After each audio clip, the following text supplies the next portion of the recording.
방문 때에 가족들의 권유로 종합 건강 검진을 받았습니다. 두 석주 전에 건강 검진 결과를 이메일로 받았습니다.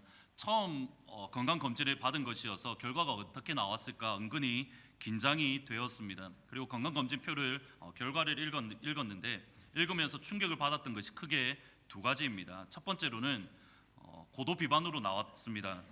살 빼라라는 뜻입니다.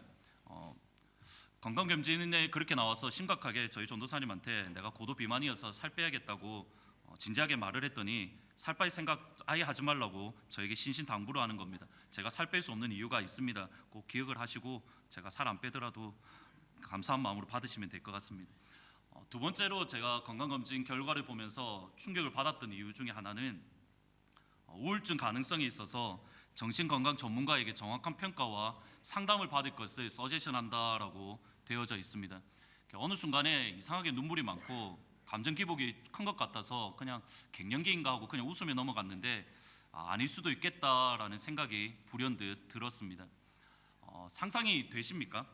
우울증 가능성이 있어 정신건강 전문가에게 상담을 받아야 하는 목사, 목회자, 저희들이 오해하면 안 되는 것들이 있습니다. 저와 여러분에게 제가 우울증이란 말은 아닙니다. 걱정 안 하셔도 됩니다. 우리에게 때로는 우울증이 찾아온다라는 것은 단순히 우리에게 믿음이 좋느냐 또는 믿음이 좋지 않느냐, 우리가 정말 예수를 제대로 믿고 있느냐 또는 예수를 제대로 믿고 있지 않느냐, 이런 문제가 결코 아닙니다.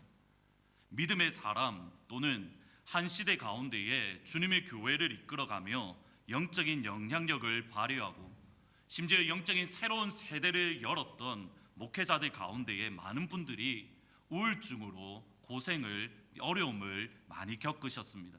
대표적인 인물이 누구냐면 저희들이 잘 알고 있는 중세시대 때 어두웠던 세대 가운데에 말씀의 빛을 발휘했던 마틴 루터가 우울증으로 어려움을 겪었고, 또 19세기에 영국을 변화시켰던 스펄전 목사님이 대표적인 분입니다.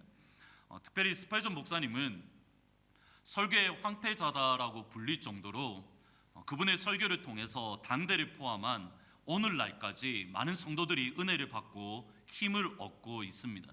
저희 교회 도서실에 가면 스펄전 목사님 설교 전집이 있습니다. 꼭 한 번은 읽어보시면 좋을 것 같습니다. 스펄전 목사님이 담임하셨던 태버너클 처치라는 곳은 19세기에, 그러니까 1800년대에 6천 명이 함께 예배 드릴 수 있는 건물을 가진 대형 교회였습니다. 대형 교회 목회자로서 스펄전 목사님은 그분의 사역을 통해서 놀라운 목회의 열매, 영적인 열매를 수없이 많이 누렸습니다. 동시에 스펄전 목사님은 일평생을 우울증으로 어려움을 겪으셨습니다.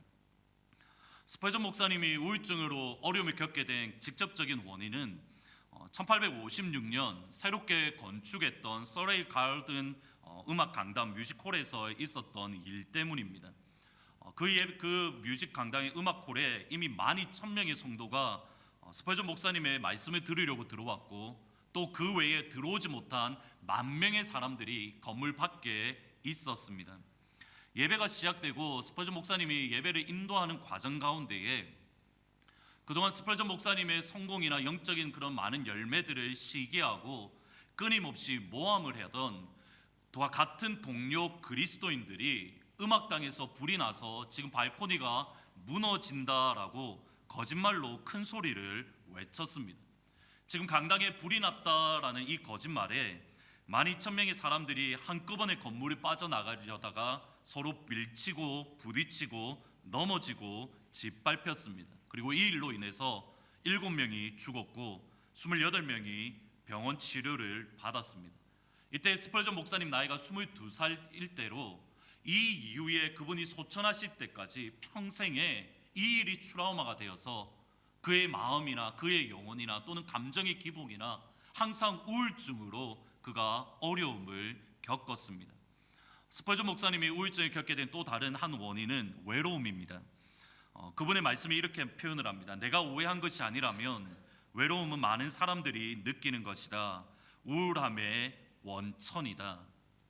6,000명이 넘는 대형 교회를 목회하며 수없이 많은 성도들과 교제하고 수없이 많은 성도들과 함께 했지만 정작 스펄전 목사님 본인은 평생에 외로움이라는 것과 치열하게 싸우셨던 겁니다.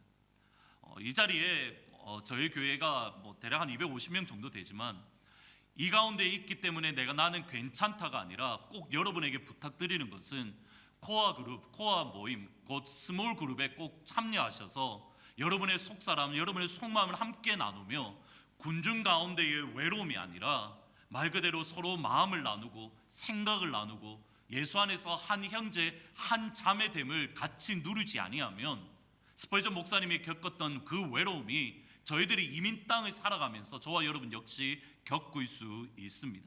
2019년 한 해 어느 누구도 홀로 서지 않는 교회 꼭 기억을 하시고 같이 스몰 그룹 코아 모임을 통해서 서로 믿음의 교제를 함께 나누시기를 부탁을 드립니다. 스펄전 목사님이 괴롭혔던 우울증의 또 다른 직접적인 원인은 목사님은 이렇게 설명을 합니다.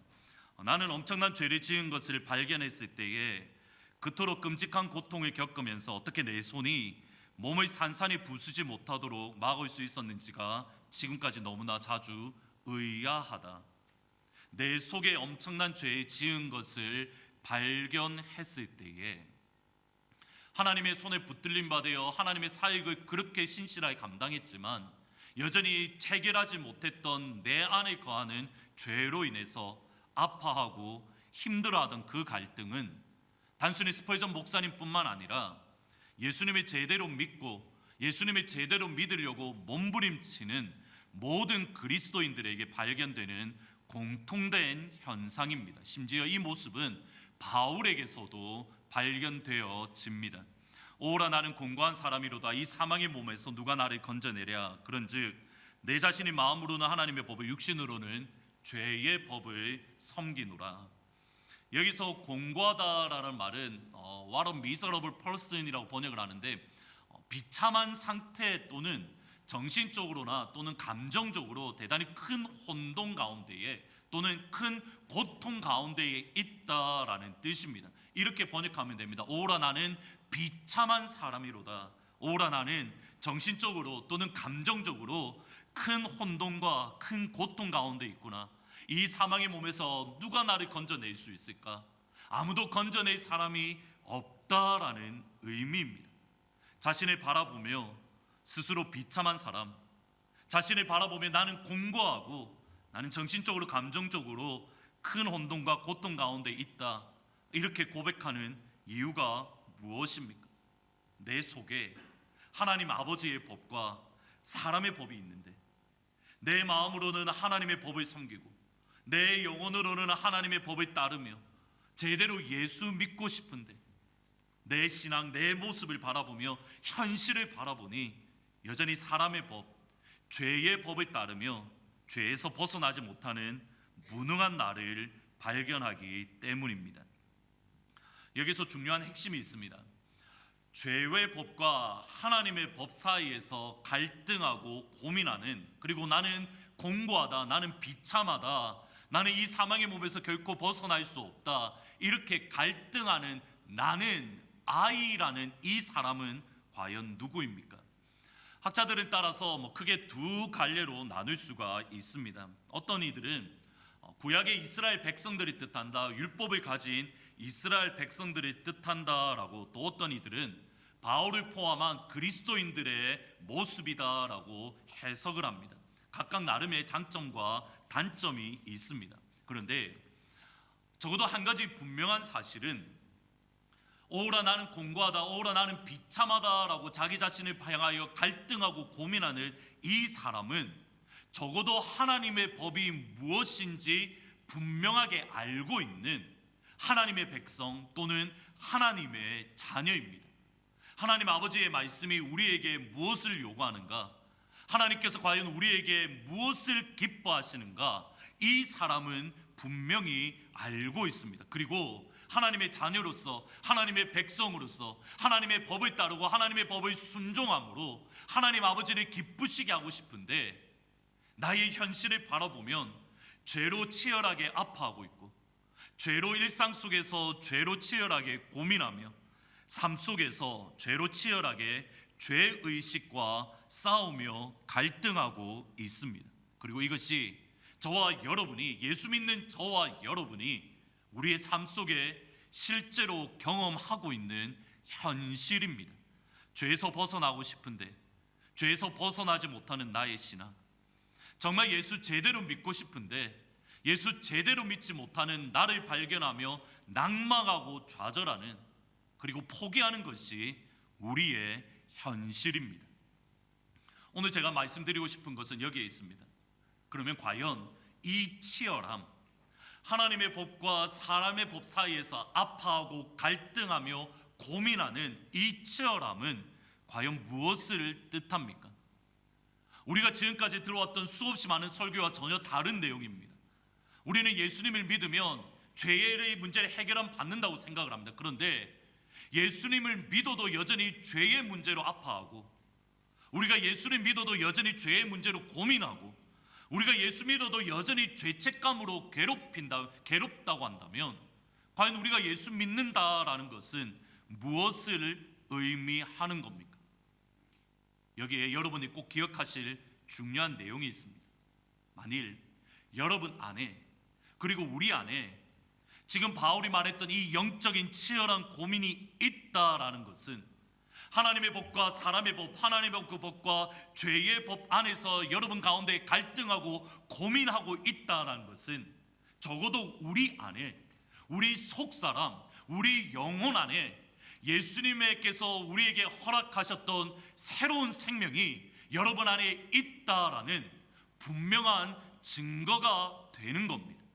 만약 우리가 예수님이 주시는 새로운 생명이 없다면 죄의 문제로 이렇게 아파하며 죄의 문제로 이렇게 고민하며 이렇게 갈등할 이유가 전혀 없습니다. 이유는 세상 모든 사람들이 그렇게 살아가기 때문입니다. 예를 들어 보겠습니다. 예수님께서 구원자로 사역을 시작한, 공적으로 시작을 하신 소위 말하는 공생애라고 말을 하는데, 공생애를 시작하시기 전에 40일 동안 광야에서 금식을 하셨습니다. 40일 금식이 끝나자마자 마귀가 예수님을 이렇게 시험을 합니다. 같이 한번 읽어보시겠습니다. 시험하는 자가 예수께 나와서 이르되 떡덩이가 되게 하라. 마귀의 시험을 유의할 필요가 있습니다. 지금 마귀의 시험에 어떤 법적으로나 나아가서 윤리적으로나 또는 도덕적으로 잘못된 것이 전혀 없습니다. 지금 마귀의 시험은 이겁니다. 예수님께서 하나님의 아들이시니, 이게 우리 성경이나 또는 영어 성경에 if라는 말로 번역되어 있는데, 사실 헬라어 문법을 보면 마귀는 예수님이 향해서 하나님의 아들이시면 돌이 떡이 되게 해라, 돌이 떡이 되게 함으로 하나님의 아들이심을 증명해라, 이런 뉘앙스가 아닙니다. 이 뉘앙스는 무슨 뉘앙스냐면 마귀는 철저하게 예수님이 하나님의 아들이심을 인정하는 겁니다. 예수님, 내가 알기로는 당신은 분명히 하나님의 아들입니다. 따라서 돌이 떡이 되게 만드십시오.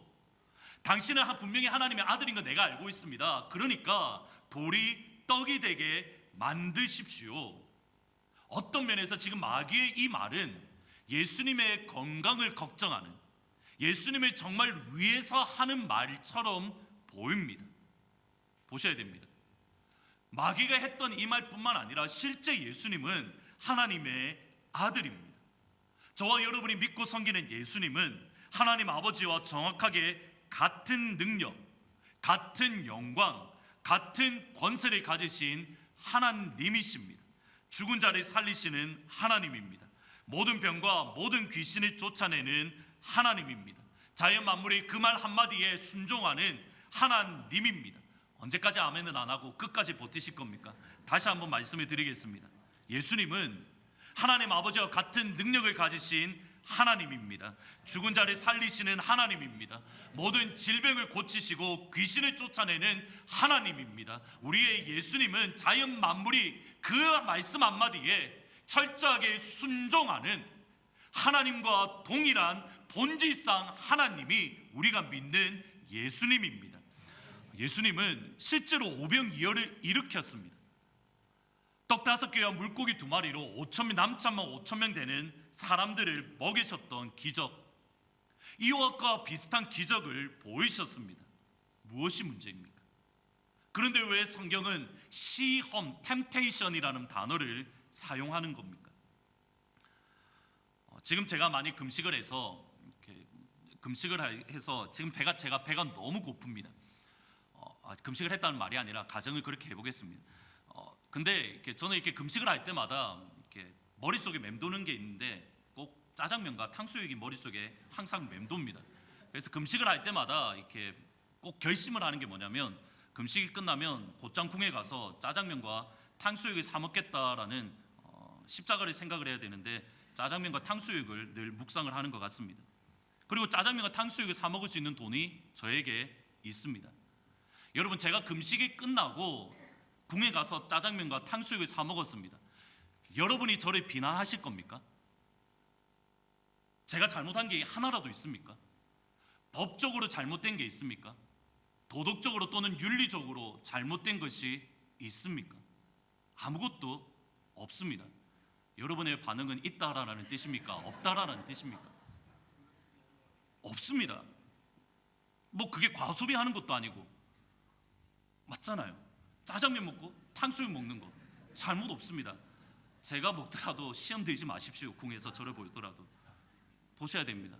아무런 문제가 없는데 마귀는 예수님을 향하여 시험이라고 말을 합니다. 무엇이 문제입니까? 마태복음 4장 4절 말씀 같이 한번 읽어보십니다. 예수께서 대답하여 이르시되 기록되었으되 모든 말씀으로 살 것이라 하였느니라. 예수님의 말씀을 정확하게 해석하셔야 됩니다. 예수님께서 하시는 말씀은 이게 아닙니다. 하나님의 자녀 그리스도인이 되었으니 너희들은 빵이 필요 없어, 너희들은 앞으로 무조건 40일 금식해야 돼, 주님이 이렇게 말씀하지 않으십니다. 우리가 예수 믿어도 빵, 떡이 여전히 우리에게 필요합니다. 우리가 예수 믿어도 여전히 입어야 될 옷이 필요하고, 우리가 예수 믿어도 여전히 잠자야 될 집이 필요합니다. 우리가 예수 믿어도 여전히 돈이 필요합니다. 더 놀라운 건 뭔지 아십니까? 조금 뒤에 5장, 6장, 7장의 산상수훈이라고 하는데, 그곳에서는 예수님이 이렇게 말씀합니다. 너희 하늘의 아버지께서 너희가 먹어야 될 빵이 필요한 걸 아셔. 너희 하늘 아버지께서 너희가 필요할 집이 필요한 걸 알고 계셔. 너희 하늘 아버지께서 너희가 입어야 될 옷이 필요한 것을 알고 계셔. 알 뿐만 아니라 너희 하늘의 아버지께서 너희가 먹을 빵도 주실 거고, 너희가 입을 옷도 주시고, 너희가 잠잘 집도 주실 거야.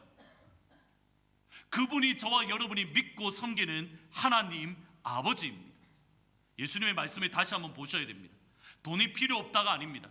집이 필요 없다가 아닙니다. 옷이 필요 없다가 아닙니다. 문제는 어디에 있습니까? 사람이 떡으로만이라는 단어입니다. 헬라어 성경이나 영어 성경에 보면 alone이라고 말이 되어 있는데 말론이라는 단어입니다. 떡 하나만으로, 오직 떡으로만, 여기에 핵심이 있습니다. 사람이 떡 하나만으로 사는 것이 문제입니다. 우리에게 필요한 것이 떡이 전부인 것으로 여기는 것이 문제인 겁니다. 예수님의 이 시험은 사실은 조금 전 3장 1절, 3장 마지막 절에서 하늘로부터 들렸던 하나님의 음성과 연결이 되어지는 말입니다. 같이 한번 3장 17절 말씀 읽어보십니다. 하늘로부터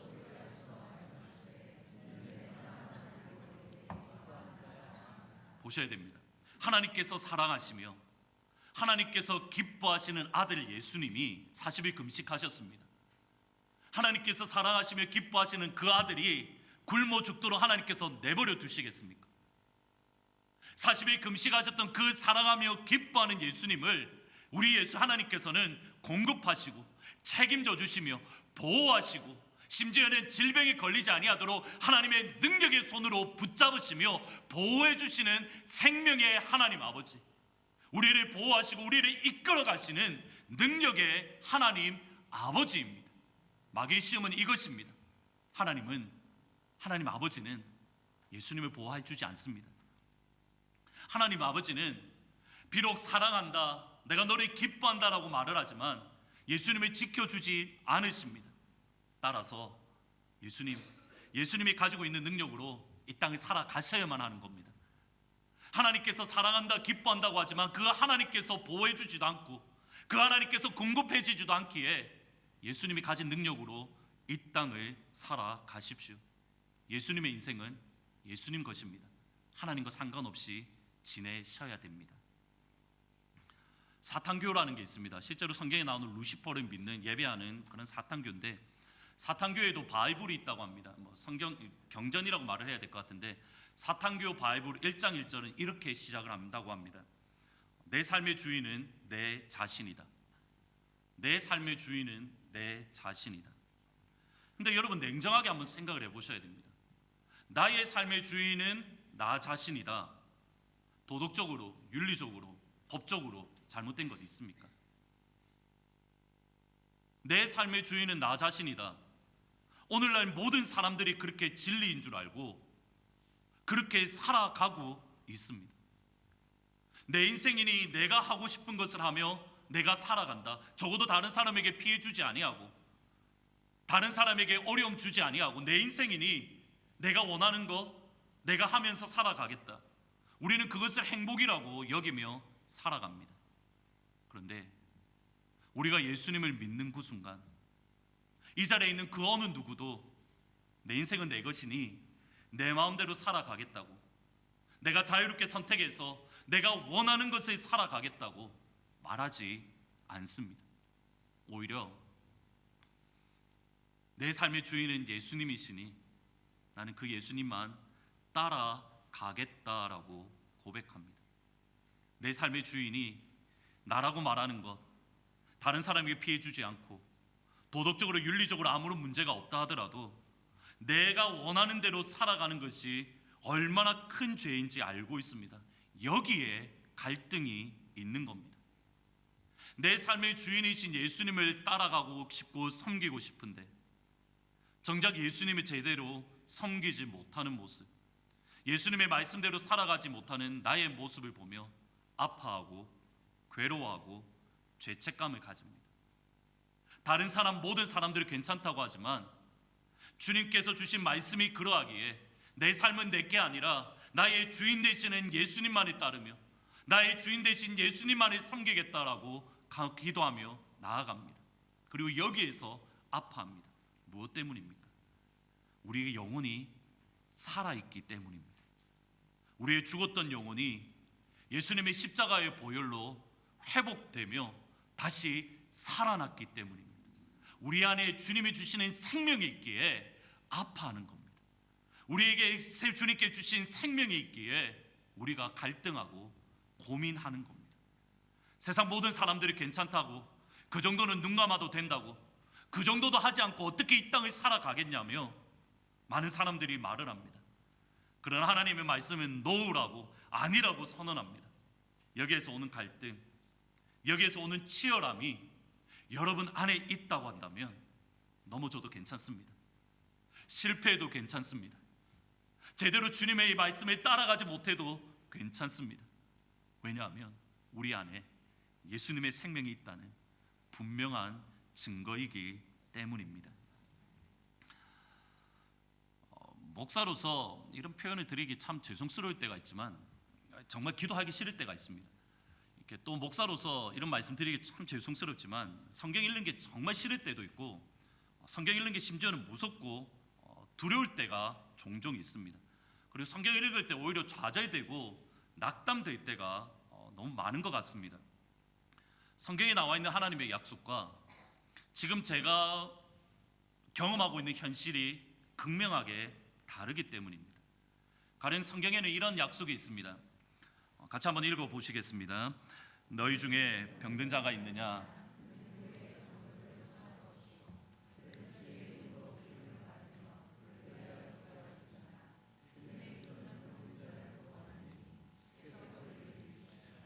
혹시 죄를 범하였을지라도 사하심을 얻으리라. 중국에 있을 때에 한국에서 어떤 분이 이렇게 초대하셔서 이렇게 목사님께서 한국에서 오신 목사님의 간증을 들었습니다. 근데 아마 목회를 하면서 저와 비슷한 이렇게 고민을 하셨던 것 같습니다.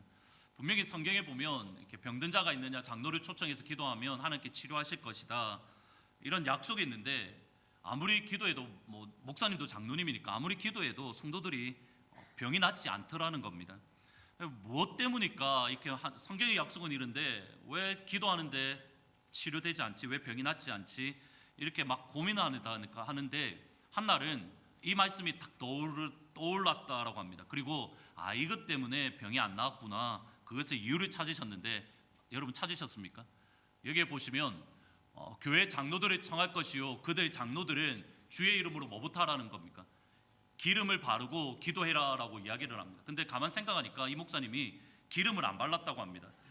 그래서 이제부터는 이것 때문에 하나님께서 역사 안 하시는구나. 그리고 그분이 기도할 때마다 이제 기름 조그만 이만한 병을 들고 기름을 막 바르고 뭐 안수기도 했는데, 근데 또 놀라운 거는 기름 바르고 기도했더니 실제로 치료가 일어났다라고 합니다. 그래서 이렇게 설교 준비하다 이 말씀이 생각나서 저도 하도 답답해서 한번 작정하고 기름을 사서 기름을 바르고 한번 기도를 해볼까라는 생각을 가지고 있습니다. 혹시라도 제가 기름을 바르거든 놀라지 마시고, 하나님의 말씀대로 저는 기름을 바르고 기도하는 거니까 그냥 그렇습니다. 뭐 또 진짜 믿지 마시고 기름 안 바를 겁니다. 성경에 보면 기름 바르고 기름 바르고 빼시고 장로를 불러서 기도하면 하나님께서 그 장로님의 기도를 들으시고 치료해 주실 것이다. 하나님의 약속입니다. 그런데 우리의 현실은, 저의 현실은 수없이 많은 성도들을 위해서 기도하고, 심지어 저 혼자 기도하는 것이 아니라 장로님들, 그리고 일본 중보기도에 들어가 있는 60명이 넘는 성도들이 함께 기도함에도 불구하고 치유의 역사를 경험하는 것이 쉽지가 않습니다. 교회 부흥 역시 비슷합니다. 성경을 보면 베드로의 설교에 3,000명, 5,000명이 변화되는데, 예수님을 믿고 크게 부흥하는데 아무리 힘을 쓰고 애를 써도 3,000명은커녕, 제가 참 좌절되고 낙담되는 것 중에 하나가 이 말을 들을 때입니다. 저는 아무리 목소리에 이렇게 크게 고함을 지르고 애를 쓰고 이렇게 난리를 쳐도 이 계단에 내려가실 때 망각의 계단을 통해서 내려가시면 1층에 내려가는 순간 무슨 설교하셨지라는 것들을 다 잊어버리시는 거에 저의 목회자의 저의 현실입니다. 근데 이런 고민이 저에게만 있는 겁니까? 과연 이 아픔이 저에게만 있는 겁니까? 예수 제대로 믿고자 하는 모든 성도들이 비슷하게 고백하는 내용입니다. 정말 예수 제대로 믿고 싶은데 뜻대로 되지 않습니다. 세상에 살면서 예수님의 영광을 드러내며 예수 믿는 기쁨, 예수 믿는 복을 증가하고 싶은데 그게 쉽지 않습니다. 우리가 성경을 통해서 또는 간증을 통해서 들을 때는 이겁니다. 주일날 믿음으로 일하지 않았더니, 가게 문을 닫았더니 월요일부터 토요일까지 하나님께서 복을 주셔서 주일날 일하는 것만큼 하나님께서 복을 주셔서 아무런 마이너스가 없었습니다. 우리가 듣는 간증은 그러한 간증입니다. 그 간증을 듣고 여러분이 실제로 여러분 삶 속에 행할 때에 정말 그러한 일들이 일어나셨습니까? 정말 하나님께서 월요일부터 금요일까지 복을 주셔서 주일날 일하지 않아도 될 정도로 하나님께서 은혜를 주시는 겁니까? 그런 분들이 계십니다. 그러나 많은 경우에 그것이 경험하지 못하는 것이 저희들의 모습입니다. 그리고 그것 때문에 예배 드리지 못하는, 마음 놓고 하나님 앞에 영광 돌리지 못하는 우리의 모습을 발견합니다. 간증을 들을 때에는 믿음으로 자녀들을 주일날 액티비티를 참석하지 아니하고 아이들 주일날 예배 드려야 된다라고 그런 예배 드렸더니 하나님께서 우리 아이를 아이비리그에 보내주셨습니다. 그런 간증을 듣습니다. 그러나 실제 우리가 겪는 현실은 다릅니다. 주일날 빠지지 않도록 신앙교육 잘 해도 우리 아이들이 그렇게 성공하지 않는 경우가 더 많습니다. 자녀들을 믿음으로 키우고 싶은데 혹이라도 다른 집 아이들이 액티비티를 하기에 우리 자녀가 빠지면 혹이라도 뒤처질까 두려운 마음이 앞섭니다. 비즈니스 하는 건 역시 마찬가지입니다. 최근에 어떤 한 성도님들에게 들었던 말씀입니다. 가게에서 일하시는 분이 끊임없이 회사의 규칙들 이렇게 내용들을 많이 어기고 실수를 많이 해서 몇 차례 워닝을 주었다라고 합니다. 근데 분명히 잘못은 본인이 했는데 하는 말이 뭐냐면 자기는 잘못한 게 없다고, 모든 증거들이나 기록들, 레코드나 아니면 사람들이 똑같이 잘못했다고 말하는데 본인 잘못한 게 없다고, 그러면서 하는 말이 당신들 나 지금 디스크리미네이션 이렇게 차별하고 있다고 그렇게 주장을 합니다. 회사를 나간 이후에 기존의 손님들에게 전화해서 모함하고 악평해서 손님이 끊기는 일들이 최근에 일어났다라고 합니다. 동일하게 그러면 나도 변호사를 통해서 고소해야 될까 역시 고민합니다. 근데 그런 마음을 품을 때마다 이상한 현상이 일어납니다. 유튜브나 아니면 설교를 다른 목사님의 영상을 통해서 설교를 듣거나 또는 제가 주일날 설교할 때마다 용서하고 아무런 대응하지 말고 하나님 앞에 맡겨라, 그러한 감동이 든답니다. 제가 들어도 화가 납니다. 억울합니다. 말이 안 됩니다. 어떻게 해야 됩니까? 아무런 대응을 하면 안 되는 겁니까? 한쪽으로는 용서하고 싶고 용납하는 것을 알겠는데 가게를 바라보면 그 가운데 있는 손해가 있고 억울한 누명을 생각하면 고소하고 싶고 반박하고 싶고 따지고 싶은 것이 우리의 모습입니다. 예수 믿는 성도로 가게나 사업을 운영하는 것이 결코 만만치 않습니다. 오늘도 넘어집니다. 오늘도 실패합니다. 그때 우리 영혼 깊은 곳에서 나오는 고백이 이 고백입니다. 오라 나는 공고한 사람이로다. 누가 이 사망의 몸에서 나를 건져내랴. 무슨 뜻인지 보이십니까? 예수님 제대로 믿으려고 몸부림치는 사람이 하는 고백이 오라 나는 공고한 사람이로다. 이 사망의 몸에서 누가 나를 건져내랴. 너무 튀지도 않고 예수 믿때 너무 튀지도 않고 중간쯤 믿는다면, 예수 믿때 적당히 세상과 타협한다면 우리는 이 고백을 할 수 없는 겁니다. 금요일 날 새벽 예배가 끝나고 사무실에 앉아 있는데 이상하게 그날은 이상하게 마음이 조금 힘들었습니다. 무슨 이유인지는 모르겠는데 그냥 마음이 불편해서 찬양을 들으려고 유튜브를 켰는데 유튜브 화면에 이렇게 저는 김도훈 목사님 설교를 자주 듣다 보니까 김도훈 목사님 그날 업데이트한 설교가 나왔는데 제목이 좋은 교회, 좋은 목사, 좋은 교인, 제목이 이런 설교가 눈에 띄었습니다. 별 생각 없이 클릭하면 제가 할 일을 하는데 듣다 보니까 점점 이렇게 집중해서 설교를 듣게 되었습니다. 여러 말씀 가운데에 재미난 말씀이 하나가 있었습니다. 이렇게 중직자라는 이 개념, 그러니까 중직자라는 이 말이 사실은 교회에서는 안수 집사님, 권사님, 장로님을 뜻하는 말입니다. 아마 그 교회에 중직자가 없었던 것 같은데, 근데 이 중직자라는 단어를 설명을 하면서 흥미롭게 설명을 합니다. 중직자 할 때 이 중자라는 단어가 한자로 원래도로 하면 무거울 중자입니다. 근데 어떤 중직자도 있냐면 가운데에 중자를 쓰는 중직자가 있다라고 설명을 하는 겁니다. 그러면 가운데 중자의 중직자로 이해를 하면 이런 겁니다. 예수님을 믿는 것이나 교회를 향한 섬김이 너무 유별나서 눈에 띄지도 않고 튀지도 않고 뒤로 완전히 처져서 뒤에 있지도 않고 중간쯤 가서 눈에 띄지 않는 섬김, 중간쯤 가서 눈에 띄지 않는 예수 믿는 사람, 이것을 가운데 중자의 중직자다라고 설명을 하십니다. 반면에 무거울 중자의 중직자는 중요한 책임 또는 중요한 직분을 맡았다라는 뜻으로 목사님 설교에 하면 날마다 자기를 부인하고 자기 십자가를 지고 예수를 따를 것이라. 예수 믿는 것이나 예수님의 교회를 섬기는 것에 뒤로 중간쯤에 섞여가는 것이 아니라 가장 앞자리에 서서 희생하고 섬기고 열심을 내는, 엘리야가 고백했던 것처럼 내가 여호와 하나님을 향하여 열심히 특심하오니, 이 중직자가 없더라는 겁니다. 사실 이 관점으로 저는 어쩔 수 없이 우리 교회를 다시 한번 보게 되었습니다. 담임 목사이기 때문이 아니라 한 명의 그냥 목회자로 사실 저희 교회들을 이렇게 평가를 해보면, 냉정하게 평가를 해보면 이렇습니다. 여러분들이 예수 믿는 이렇게 모습들이 이렇게 평균을 쫙 내면 적어도 제가 알기로는 다른 교회, 미국 땅에 있는 이 주위뿐만 아니라 미국 땅에 있는 다른 교회와 비교하면 여러분의 열심, 여러분의 수고, 여러분의 헌신 중간보다는 높습니다. 왜 아무도 아멘을 안 하십니까? 적어도 뭔가 다른 게 있을 것 같죠? 불안하시죠? 중간보다는 분명히 높습니다.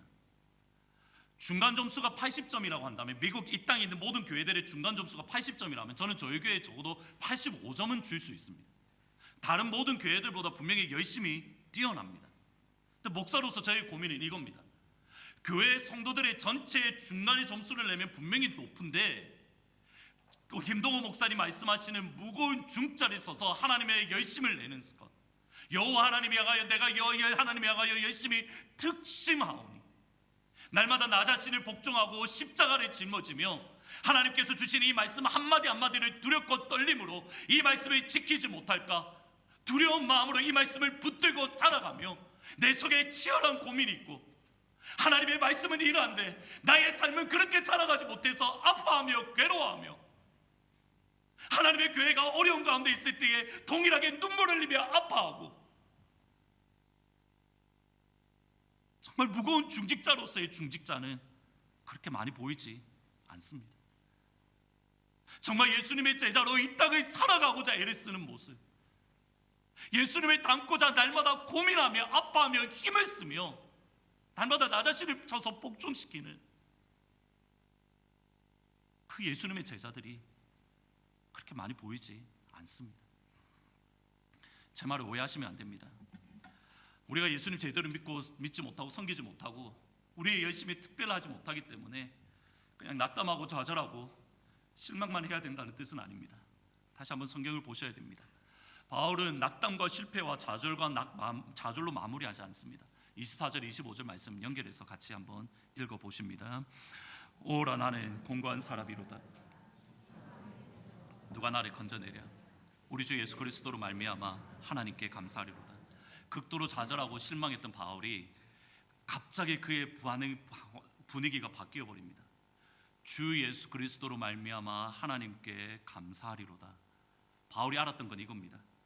내가 분명히 예수 제대로 믿지 못하고 내가 분명히 제자로 살지 못하는 것은 분명히 맞는 사실인데, 그러나 예수님을 바라보니 그 가운데 소망이 있고 예수님을 바라보니 그 가운데 희망이 있더라는 겁니다. 나에게 마무리하는 것이 아니라, 나를 바라보며 좌절함으로 시간을 낭비하는 것이 아니라 예수님 바라보고 소망을 가지게 되는 겁니다. 다시 스퍼전 목사님께로 돌아가 보겠습니다. 스퍼전 목사님은 목회를 처음 시작하실 때부터 우울증으로 평생을 어려움을 겪으셨습니다. 그런데 스퍼전 목사님은 결코 우울증 때문에 낙담과 절망, 실망으로 그의 삶을 무기력하게 낭비하지 않았습니다. 이유가 어디에 있습니까? 스퍼전 목사님과 동시대에 목회했던 조셉 파커라는 목사님이 계십니다. 정말 설교를 잘하셨다라고 합니다. 그래서 많은 목사님들이 조셉 파커 목사님의 설교를 들으려고 그분을 찾아갔습니다. 그리고 조셉 파커 목사님의 설교를 듣고 그들이 교회를 나가면서 이렇게 고백했답니다. 얼마나 위대한 설교가인가. What a great preacher. 스퍼전 목사님이 찾아가서 이제 목사님들이 동일하게 설교를 듣고 그 설교를 들은 성도들이 교회를 밖으로 나오면서 동일하게 이렇게 외쳤답니다. What a great Jesus Christ. 얼마나 위대한 예수 그리스도인가. 보이십니까? 평생을 괴롭혔던 우울증으로 힘들고 어렵고 고민했지만 그가 삶을 낙담하지 아니하고 마침내 승리할 수 있었던 이유는 그가 우울증이 치료되어서가 아닙니다. 아니, 그 평생의 우울증 때문에 괴로웠습니다. 근데 실망하지 않았던 이유는 그 마음이 내가 괴로울 때마다, 내가 낙담될 때마다, 내가 실패할 때마다 다시 예수님께로 나아갔던 겁니다. 그의 영혼은 예수님으로만 가득했던 겁니다. 예수님으로 가득하니 나를 사랑하사 나를 위하여 자기 몸을 버리신 하나님의 아들을 믿는 그 예수님의 사랑이 나를 회복시키시고 일으켜 주시고 다시 목회를 하도록 힘을 주신 겁니다. 쉽게 바로 넘어가지 마십시오. 예수님이 나를 구원해 주셔서 주님이 나를 사랑하셔 거기까지 가기 위해서는 철저하게 여러분 안에 갈등과 고민과 아픔이 있어야 됩니다. 그때의 예수님의 사랑이 얼마나 위대하고 놀라운가. 그때의 주님의 사랑이, 나를 향한 십자가의 사랑이 얼마나 귀한가, 그것을 깨달을 수 있는 겁니다. 한번 주보를 다 펴보시겠습니까? 주보를 펴시고 오늘 설교 제목을 같이 한번 읽어보시면 좋겠습니다. 주보를 펴시고 같이 설교 제목을 같이 한번 한 목소리로 같이 읽어보시겠습니다. 같이 읽으십니다. 시작. 예수님 제대로 믿고 싶습니다. 예수님 제대로 믿고 싶습니다. 목사에게 앞서서 저 자신을 향하여 바라보며 정말 예수 제대로 믿고 싶습니다.